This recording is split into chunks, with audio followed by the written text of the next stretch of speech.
मैहर में आम आदमी पार्टी के जिला अध्यक्ष पुष्पेंद्र सिंह के द्वारा आज कचहरी परिसर के पास मैहर में हो रही अनियमितताओं को लेकर 21 सूत्री मांगों को लेकर आमरण अनशन पर बैठ गए हैं। उन्होंने प्रशासन पर आरोप लगाते हुए कहा कि कई बार समस्याओं से अवगत कराने के बाद भी प्रशासन ने कोई सुनवाई नहीं की। इस वजह से आज मजबूर होकर आमरण अनशन पर बैठना पड़ा। इस दौरान बड़ी संख्या में आम आदमी पार्टी कार्यकर्ता उपस्थित रहे।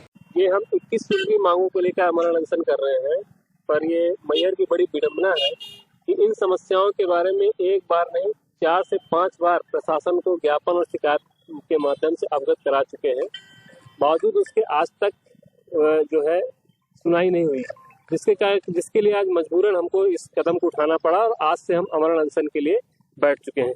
इसमें प्रमुख मांग ये है कि जिले में जो कलेक्ट्रेट भवन का निर्माण होना है उसके लिए भूमि आवंटन। हमारी मांग ये है कि चूंकि रामनगर यहाँ से 120 रामनगर के अंतिम पंचायत 120 किलोमीटर दूर है, तो हमारी ये मांग है कि जो कलेक्ट्रेट भवन के लिए जो भूमि आवंटित होनी चाहिए वो मैहर और पाटन के बीच में हो, या जो अपना सिविल राजस्व का है जहाँ पे एसडीएम साहब बैठते हैं यहीं पे निर्माण हो जाए, जिससे मैहर विधानसभा के साथ साथ अमरपाटन और रामनगर ब्लॉक के भी लोगों की समस्याओं को निजात मिल जा सके। दूसरी डिमांड ये है कि शहर की यातायात पूरी तरह से ध्वस्त है। आप पूरे शहर में देख लीजिए, चलना मुश्किल है। गुजरात के जो लुटेरे हैं वो अपने मैहर में ही पहुंच चुके हैं और इस तरह से लूट खसूट कर रहे हैं कि इनका प्रोजेक्ट खत्म होने का नाम नहीं ले रहा है। तो हमारी ये मांग है कि शहर के तीनों बस स्टैंड को शहर से बाहर कर दिया जाए। तीसरी मांग ये है कि जिले में पूरी तरह से प्रदूषण मुक्त प्रदूषण है, जिसकी भी कारण है, पर पूरे जिले में प्रदूषण है। एक तो हैवी व्हीकल्स की वजह से है, दूसरा माइनिंग, तीसरा बड़े बड़े उद्योग। इन सभी के कारण शहर में प्रदूषण बहुत है। और ये गनीमत की बात है कि रीवा संभाग में जो कैंसर के मरीज हैं वो सिर्फ इस प्रदूषण के कारण बढ़ रहे हैं। तो हमारी ये मांग है कि प्रदूषण के जो मापदंड है पर्यावरण विभाग के द्वारा जांच करवाई जाए, एक टीम बनाई जाए जिसमें मुझे भी शामिल किया जाए और जिले को पूरा प्रदूषण मुक्त किया जाए।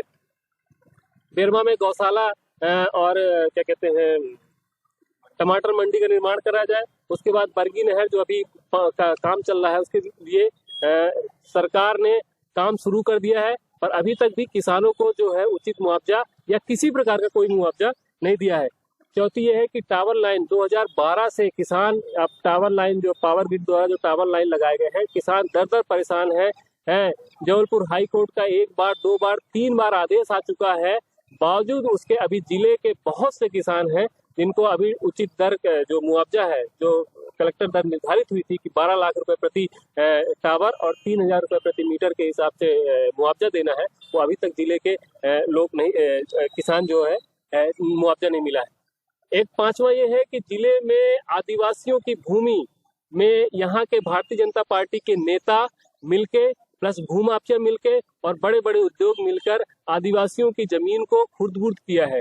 तो ये लड़ाई लड़ी गई जिसमें कलेक्टर मैडम ने वापस उन आदिवासियों को जमीन, उन किसानों को जमीन तो दे दी, पर उसके बीच में जो भी उद्योग शामिल थे, जो भी प्रशासनिक अधिकारी शामिल थे, जो भी भारतीय जनता पार्टी के नेता शामिल थे, आज तक उनके खिलाफ किसी भी प्रकार के आपराधिक प्रकरण दर्ज नहीं हुआ है। तो हमारी ये मांग है कि उनके खिलाफ आपराधिक प्रकरण दर्ज किया जाए।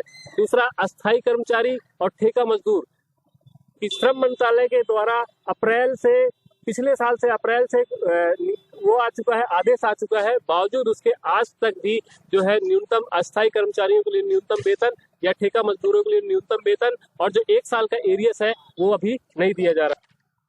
तीसरा ये है, 12वां ये है कि देवी जी के संबंध में रीवा कमिश्नर ने एक आदेश किया था कि इन पर कार्रवाई किया जाए। आज तक भी कलेक्टर मैडम उस चीज को दबा के बैठी हुई हैं और वो आदेश नहीं किया जा रहा है। सेम मैटर रोपवे के लिए है कि कमिश्नर साहब ने, रीवा आयुक्त कमिश्नर साहब ने आदेश कर दिया है, बावजूद उसके दामोदर रोपवे पर भी किसी प्रकार की कार्रवाई नहीं हो रही है।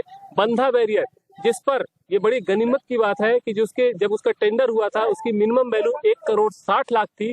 किसी एक व्यक्ति ने टेंडर भरा जो 1 करोड़ 71 लाख था, बावजूद उसके समिति, यहाँ का प्रशासन साठ-गांठ करके मात्र 1,60,500 रुपए में उस टेंडर को के संबंध में रीवा कमिश्नर ने एक आदेश किया था कि इन पर कार्रवाई किया जाए। आज तक भी कलेक्टर मैडम उस चीज को दबा के बैठी हुई हैं और वो आदेश नहीं किया जा रहा है।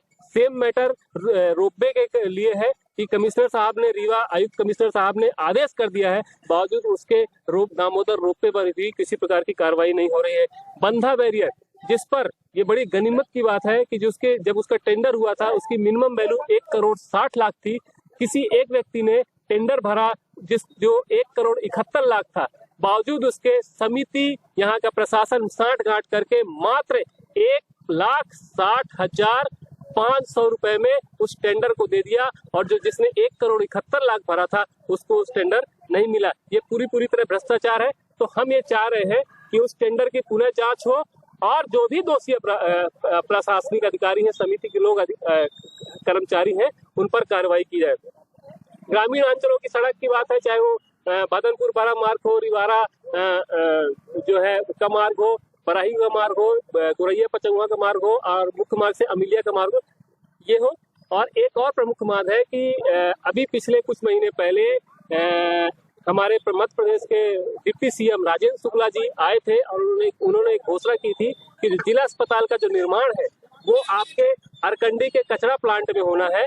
हमारी ये मांग है कि शहर की भौगोलिक स्थिति ऐसी नहीं है, शहर की सड़कें ऐसी नहीं है, कल के दिन सड़कें बन भी जाती हैं तो इतनी चौड़ी नहीं है कि पूरा जो है जिले का जो 80% जनता है, चाहे वो रामनगर हो, अमरपाटन हो, बदेरा हो, नादन हो, क्योंकि जिले के 80% जनता पूर्वी दिशा में रहती है और ये 80% जनता पूरे ट्रैफिक को क्रॉस करते हुए अरकंडी गोलक मठ किसी प्रकार जिला अस्पताल नहीं पहुंच सकती। तो हमारी ये मांग है कि जो जिला अस्पताल का निर्माण होना चाहिए या हो, वो मैहर जो सिविल अस्पताल है वहां पे होना चाहिए, प्लस पोस्ट ऑफिस और जो थाने हैं उसको ट्रांसफर करके आप अरकंडी पहुंचा दीजिए और थाने और पोस्ट ऑफिस की जगह को जिला अस्पताल के लिए ले लीजिए।